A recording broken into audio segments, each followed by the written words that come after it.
السلام علیکم ورحمۃ اللہ وبرکاتہ۔ عزیز طلباء و طالبات، 24ویں دن آپ کو جماعت نہوم کی ایک نظم میرا سفر، اس کا ایک شعری اقتباس دیا گیا ہے اور اس کو آپ کو پڑھ کر سرگرمیاں حل کرنی ہیں۔ تو آپ یہ پہلے نظم پڑھیں، اس کا اقتباس پڑھیں اور اس کے بعد ہم سرگرمیاں حل کریں گے۔ تو دیکھتے ہیں سرگرمیاں۔ کھونے والی شکلیں کیسی ہیں؟ اب دیکھیے یہاں لکھا ہوا ہے ساری شکلیں کھو جائیں گی، اس سے اوپر ہے کلیوں کی طرح سے کھلتی ہوئی، پھولوں کی طرح سے ہنستی ہوئی، ساری شکلیں کھو جائیں گی۔ تو آپ لکھیں گے کہ شکلیں کلیوں کی طرح سے کھلتی ہوئی اور پھولوں کی طرح سے ہنستی ہوئی ہیں، اس طرح سے آپ لکھیں گے۔ کالے سمندر سے کیا مراد ہے؟ کالے سمندر سے موت مراد ہے۔ اسی طرح آپ کو دو الفاظ دیے گئے ہیں اور اس کے آپ کو متضاد الفاظ لکھنا ہے، اس کی ضد لکھنا ہے۔ حسین کا کیا آئے گا؟ بدصورت۔ ویسے اس کے لیے قبیح کا لفظ آتا ہے، قاف بے یہ ہے، قبیح۔ اسی طرح سے تو قبیح بھی لکھ سکتے ہیں آپ اور بدصورت بھی لکھ سکتے ہیں۔ بھلانا تو یاد رکھنا۔ اب یہاں پر اشعار کی تشریح پوچھی گئی ہے۔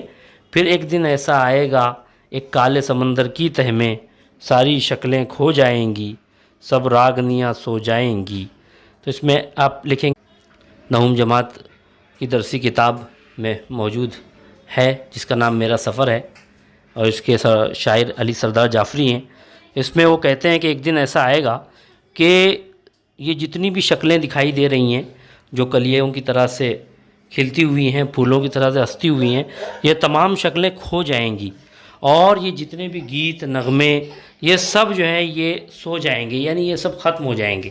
ایک دن ایسا آئے گا کہ پوری کائنات جو ہے یہ فنا ہو جائے گی اور ساری شکلیں کھو جائیں گی، ساری خوبصورت اور دل کو لبھانے والی شکلیں کھو جائیں گی اور سب نغمے اور گیت، یہ جو دلکش نغمے ہوتے ہیں وہ سب سو جائیں گے، سب فنا ہو جائیں گے۔ اس طرح آپ کو تشریح لکھنی ہے۔ اس کے بعد آپ کو نظم کے اقتباس سے مشکل الفاظ تلاش کر کے ان کے معنی لکھیے۔ اس کو آپ کیا کریں کہ وہاں پر جو وہ نظم دی گئی ہے، ایک صورت تو یہ ہے کہ آپ اس اقتباس کو دیکھیں اور اس میں جو بھی آپ کو مشکل لفظ لگتا ہے اس کو آپ الگ لکھیں اور پھر لغت سے اس کے معنی تلاش کر کے لکھیں۔ اور دوسری شکل یہ ہے کہ آپ کتاب میں جہاں یہ نظم موجود ہے، آپ کے پاس اگر جماعت نہوم کی کتاب ہے تو آپ اس کے پیچھے جو الفاظ مانی ہیں اس اقتباس میں، یعنی یہاں تک جہاں تک بچوں کے دہن سے بولوں گا، چڑیوں کی زبان سے گاؤں گا، یہاں تک جتنے الفاظ ہیں آپ اتنے اس سے لکھ لیں اور اس کے معنی وہاں سے لکھ لیں۔ اس کے بعد آپ کو سوال پوچھا گیا ہما اور رخ جیسے فرضی پرندوں کے بارے میں معلومات لکھیے۔ اس میں آپ کیا کریں گے؟ دو پرندوں کے نام ہیں، ہما اور رخ۔ تو اس کے لیے آپ کو سیدھے آپ گوگل پہ ٹائپ کریں ہما پرندہ، بس اتنا ٹائپ کریں۔